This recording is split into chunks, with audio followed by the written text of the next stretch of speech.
By popular demand, you guys have been telling me, put catamarans in your videos.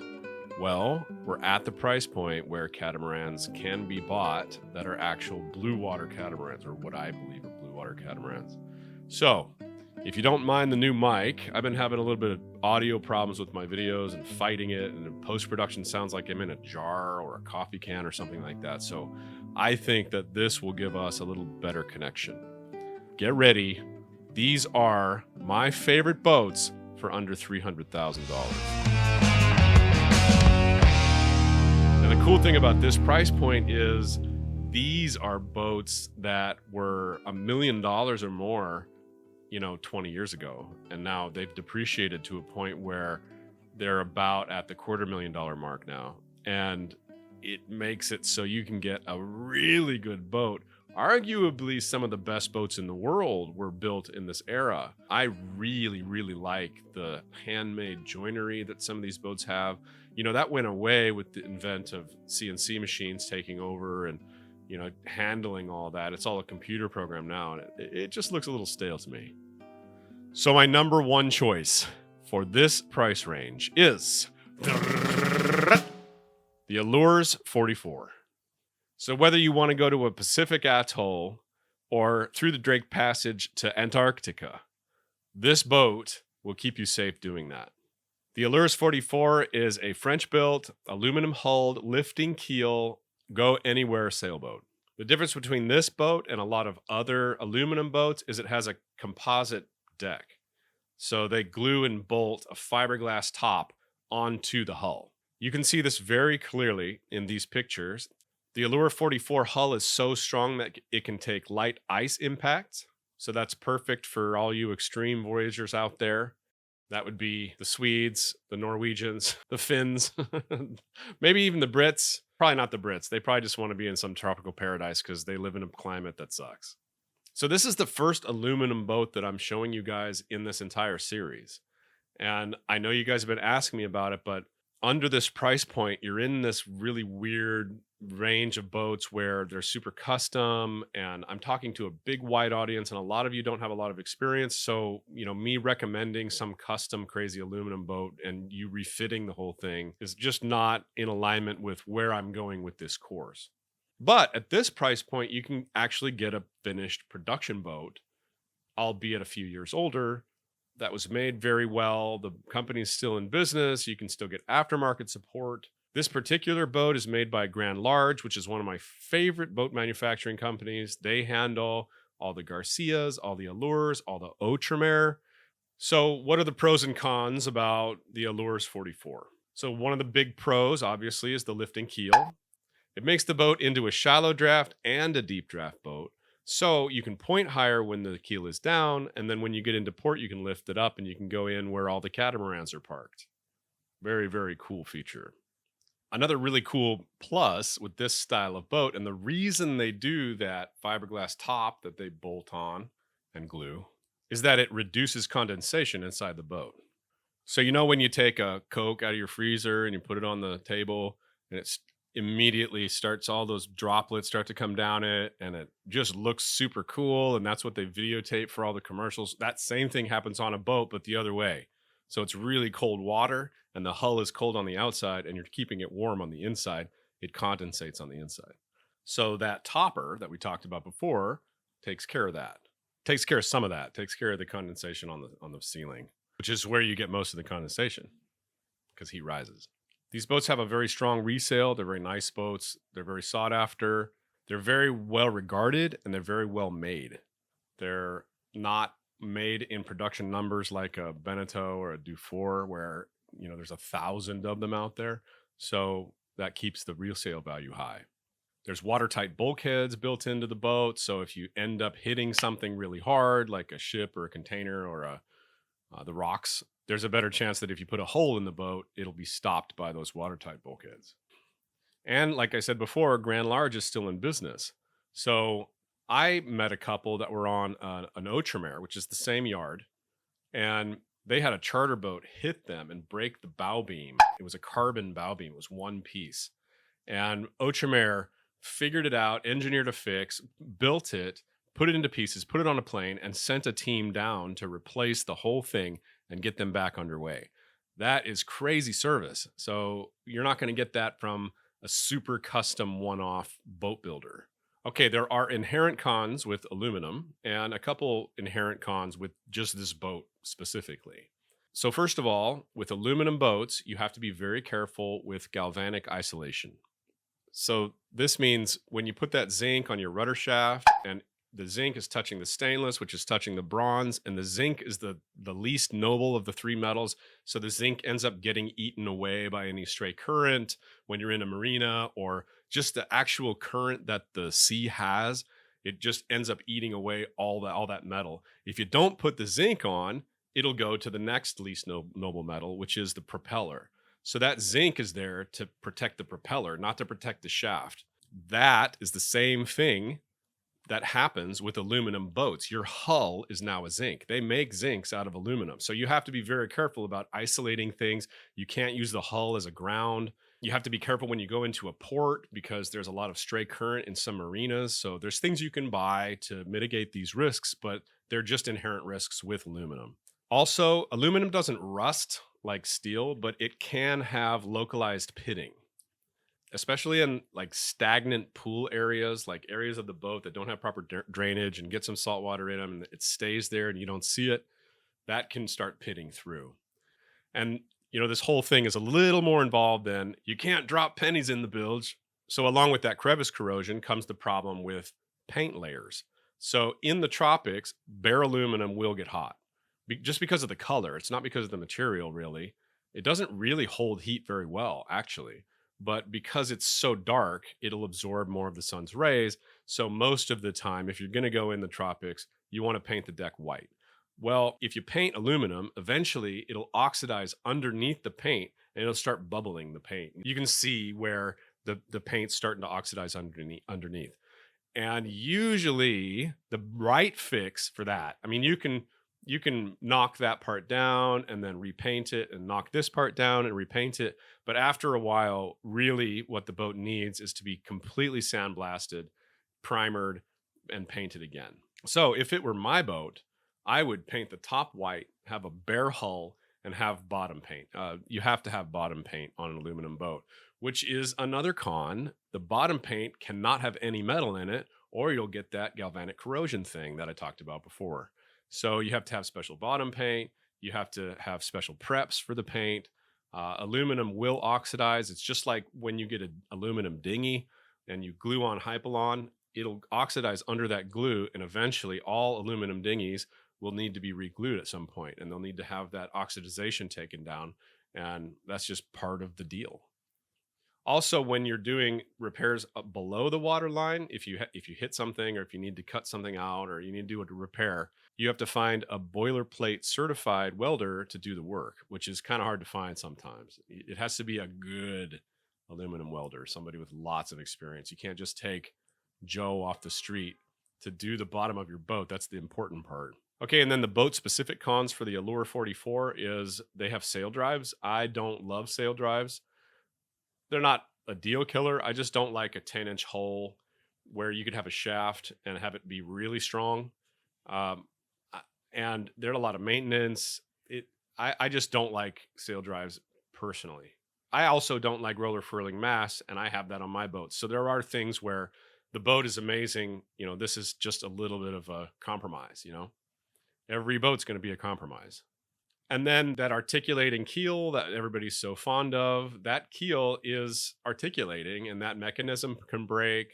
I heard of one instance with, I'm not sure if it was an Allures or an OVNI or a different production boat, but they were beating really hard against the weather and they hit a log at hull speed and they bent the centerboard and the centerboard could no longer articulate. So now you have a full keel boat that's really deep draft and you'd have to do a lot of work. I mean, I don't even know if it could be unbent. I don't know how you would do that, but it would be a pain in the ass in the islands, I tell you that.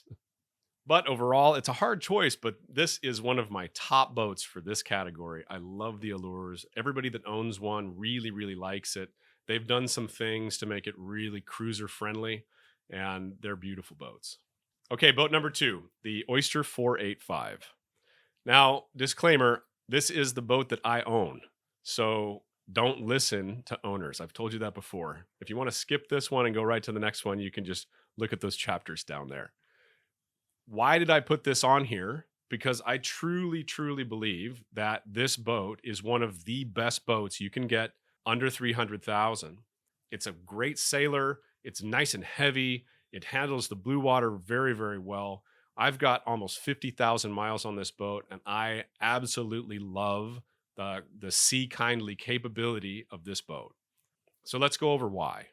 So oysters are a really cool mix between very high-end luxury style boats and offshore cruising capability. They're one of the few boats in the world that are still hand-laid full fiberglass boats. There's no core in the entire hull.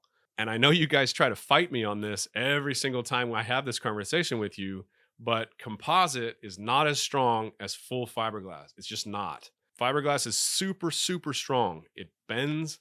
If you get hit by something, if you hit a log, I've hit tons of stuff out to sea and it just bounces right off, doesn't even break anything. I've also seen boats that are composite that have gotten T-boned by other boats, and this is what happens.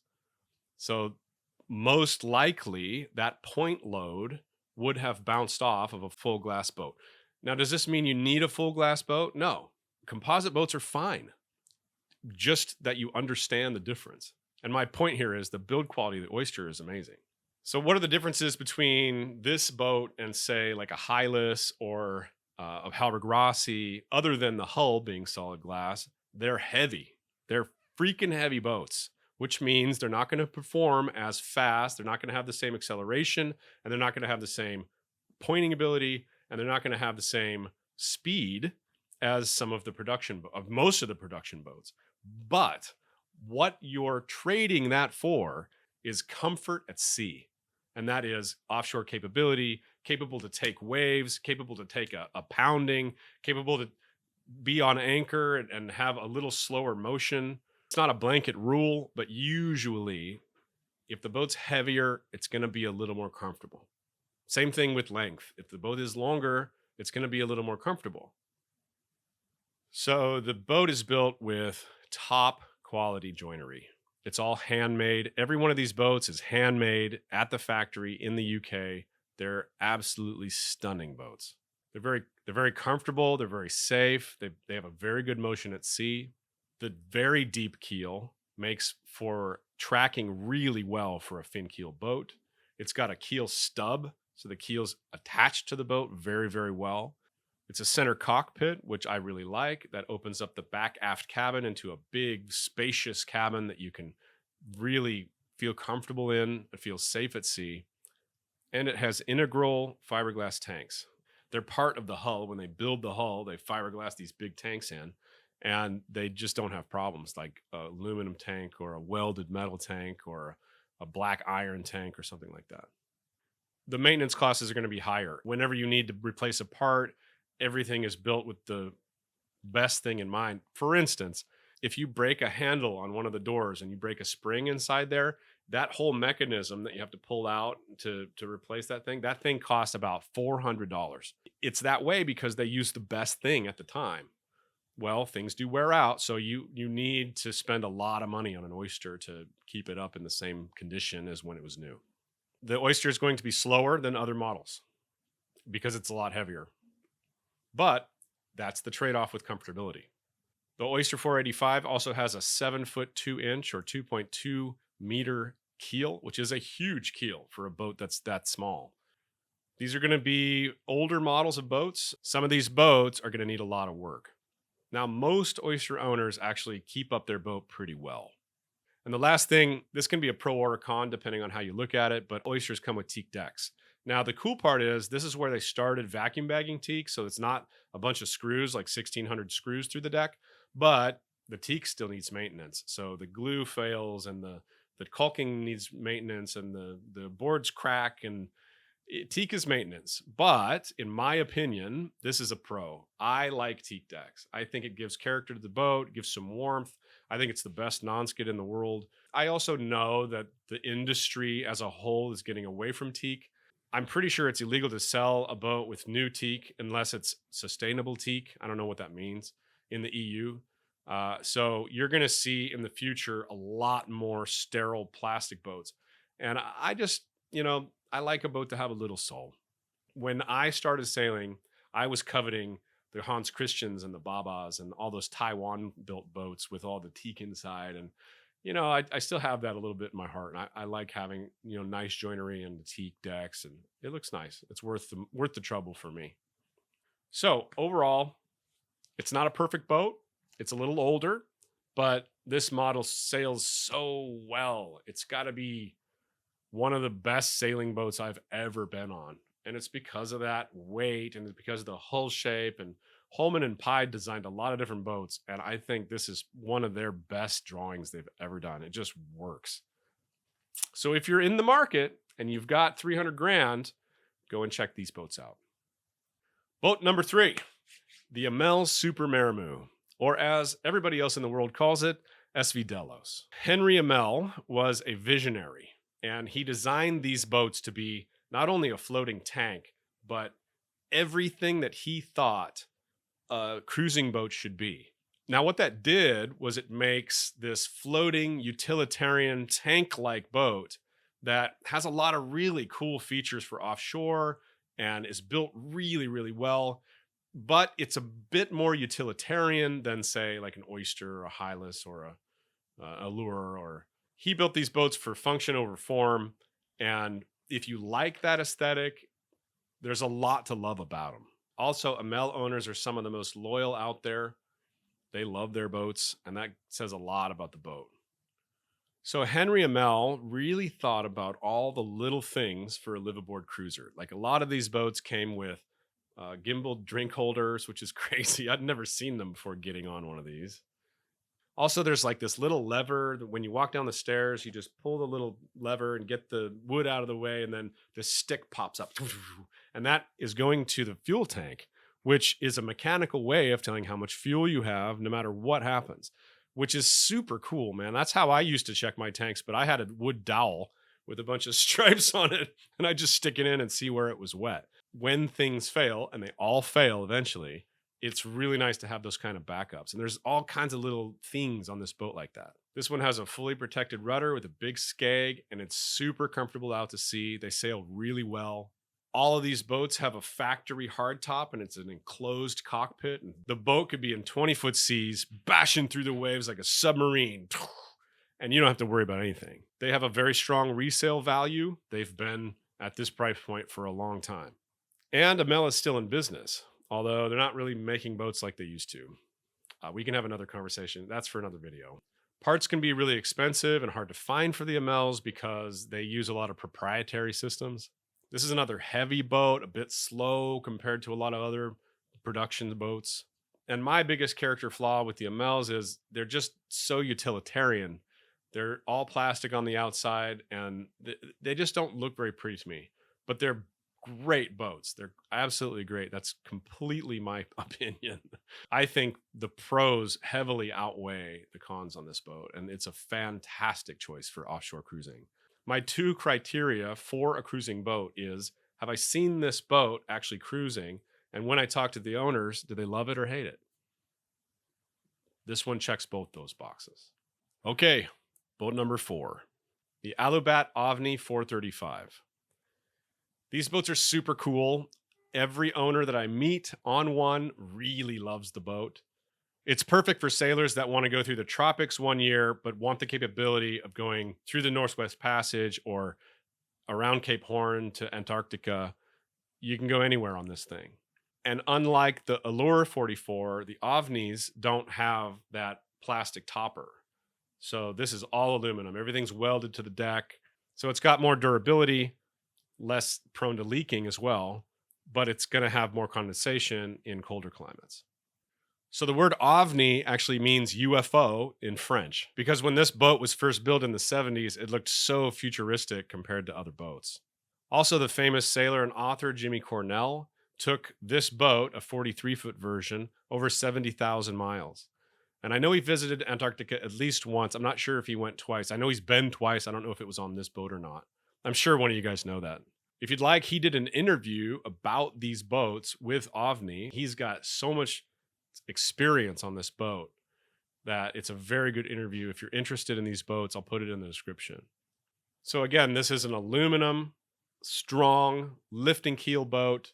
It's a very safe design. It's an offshore built design. They've also got very good resale value. They're still in business. They're still offering support. This one's got really good load carrying capability. So if you wanted to do any kind of charter, or you want to have a lot of people, or a lot of people equals a lot of stuff. So if you get one of the cats that we're talking about in the end of this video, you're going to be very limited in the amount of load you can put on the boat before it becomes, you can really feel it, and it becomes a little bit more sluggish, and it becomes frankly dangerous on a catamaran. This boat, you don't have to worry about that. These boats are shaft drive, which I absolutely love. If I have the choice between shaft and sail drive on any boat, catamaran or monohull, I would rather have shaft. These boats have been everywhere in the world. They've been through the Northwest Passage, and they're proven blue water cruisers. So please reference all of the cons for aluminum from the Allures. I'm not going to talk about all those cons again, but this boat specifically is going to have more condensation on the roof because the roof's all aluminum. It's also going to have a less luxurious interior just because it's not built for that reason. It's not an Oyster. It's more utilitarian. And if you look on most of these aluminum lifting keel boats, right in the center, they have to build a box for the keel to come up inside the hull. So that box is usually a bench. So they usually have some kind of like C-shaped settee there, and they integrate that into the settee. And it kind of splits the boat up a little bit. It's just part of having a boat that has this feature. They don't have super good upwind performance. They're very good downwind, but they don't point as well as like an Oyster 485 with that deep fixed keel. Lastly, they're pretty limited on the used market. It's harder to find an OVNI, especially in the States, because they're a French-built boat. If you find one of these that has been cruised, snap it up. It's a really nice boat. Okay, number 5 is kind of an oddball, but one of my favorite boats ever. It's the Deerfoot 50. So you probably haven't heard of the Deerfoot. Let me enlighten you. This boat revolutionized offshore cruising. So this boat was designed and built by a couple named Steve and Linda Dashute. They're super famous cruising couple. If you've never heard of them, please look them up. They wrote a lot of books. Steve wrote the Encyclopedia of Sailing and Cruising. It is amazing reading, and it's free. You can get it for free online. So I'll put the link in the description where you can go and get that. Get it and read it, or buy a copy of it. Better to have a paper copy, I think. I'm kind of old school, I guess. But the story behind this boat is these two were sailing around, and I think they were on a Columbia 50. And they were like, you know what? We don't really love this boat. We think that this could be designed better. Let's find the one that we actually want. And after years of cruising, they couldn't find it. It wasn't available. So they were like, okay, well, you know what? I'm just going to draw it myself, and I'm going to have it built. So with no naval architect experience, Steve was an engineer, and he drew this boat and he built it, and people started seeing it, and people started loving it and asking him for the designs and having their own built. So he thought, oh man, let's just start making these things. So he made a bigger one and a bigger one and a bigger one. And it went from the Deerfoot to the Sun Deer to the Beowulf, if you've ever seen that one. I mean, that was a beautiful boat. It used to be parked in Marina del Rey. I used to have to sail by that thing in my Islander 28. And I'm going by this gigantic boat. I think it was like 90 feet or 100 feet. And basically, that was a big Deerfoot. The idea behind these boats were, let's make the passage as short as possible by making the water line of the boat as long as possible, and making the boat as fast as it physically can go. They're long and sleek and fast and easy to sail with a minimalist design philosophy. So like I mentioned, the interior is a little bit more utilitarian than a lot of other kinds of boats. This is definitely function over aesthetic. And because they're pretty rare and they're fairly custom, the resale is affected. Like, you find the people that own these boats are hardcore sailors and they know their stuff, but that's a very small percentage of the buyers in the world.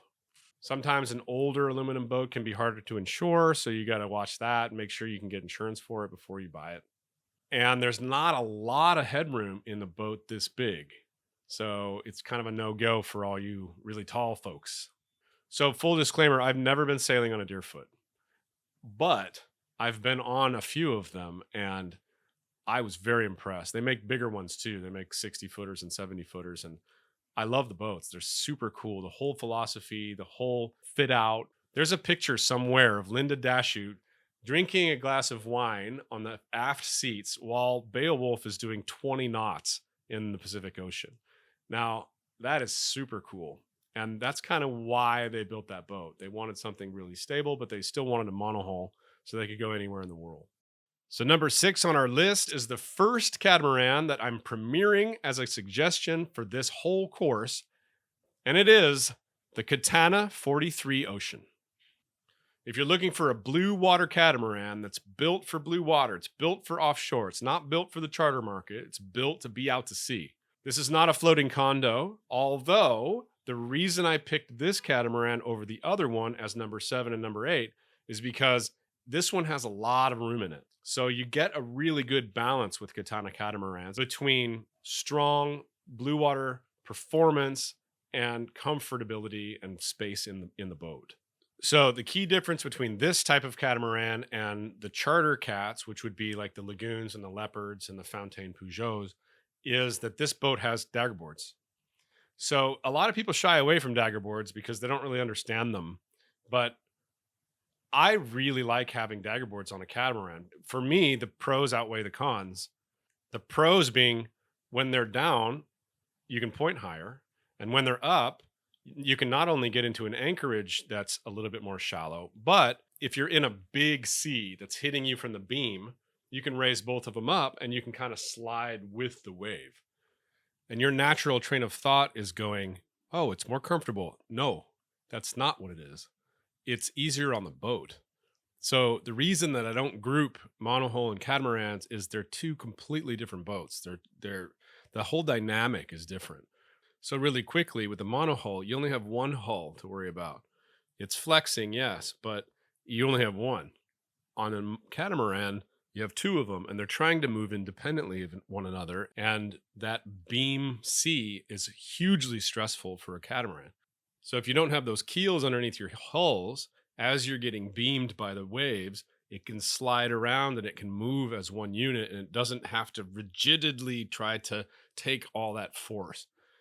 The other dynamic that makes it very difficult to compare monohulls and catamarans is with a monohull boat, if you are sailing around with your full sails up and a squall comes by and it's double the wind speed and you don't notice it, the monohull naturally just tips over, dumps the wind, and rounds up.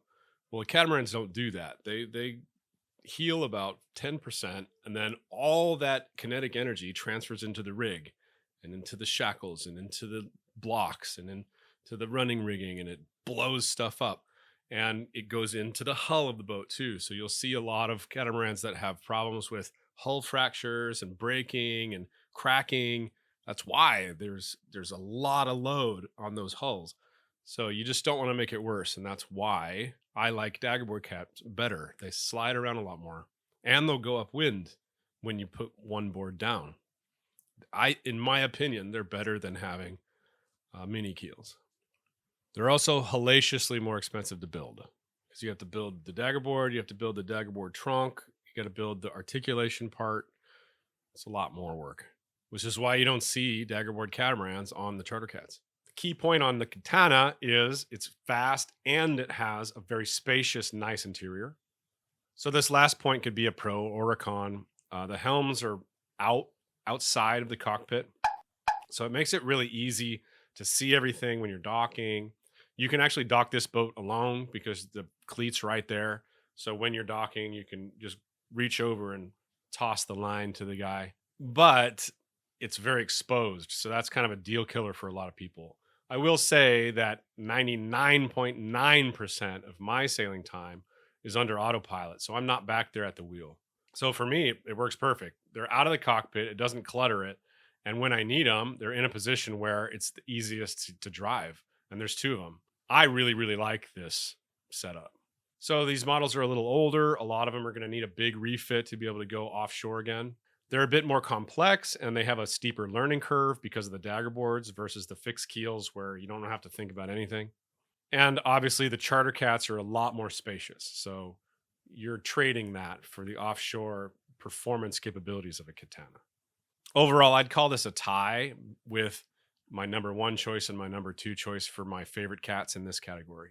So that segues us perfectly into our last boat. I saved the best for last, the Outremer 42.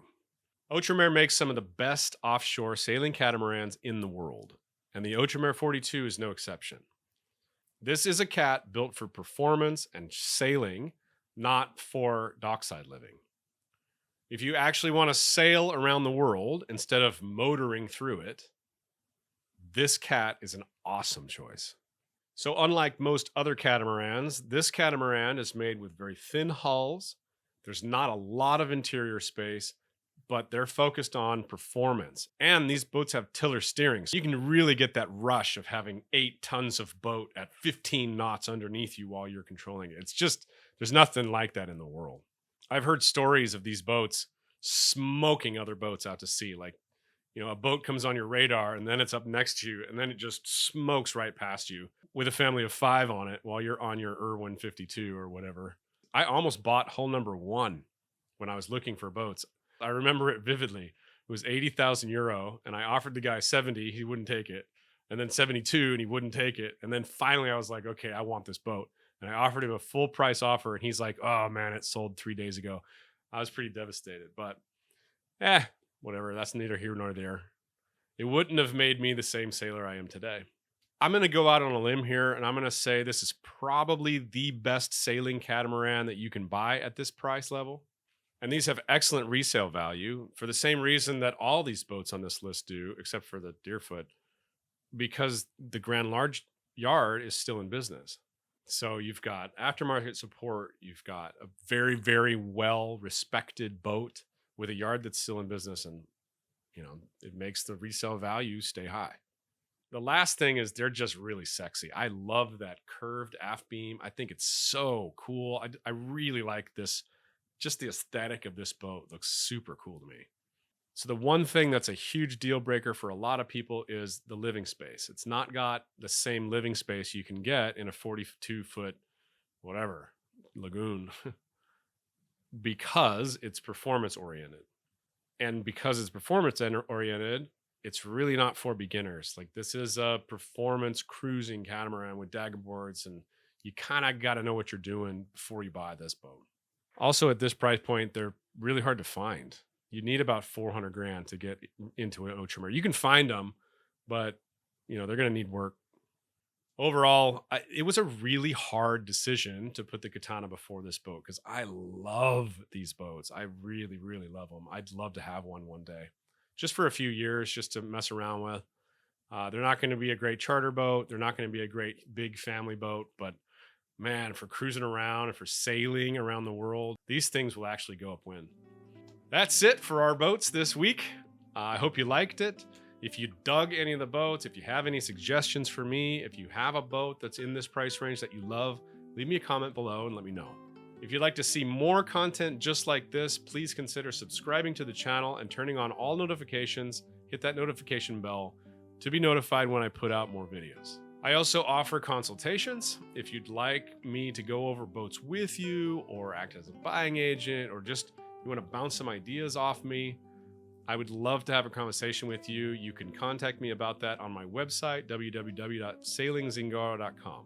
And the last thing, the last plug, Anna asked me to tell you that she has redesigned our merchandise shop and it's got a ton of new gear in it and she's super excited about it and she wants you guys to know about it. So there you go. Go and check out her new gear and our new Zingaro merchandise. Thank you very much for watching. Peace and love. See you next week.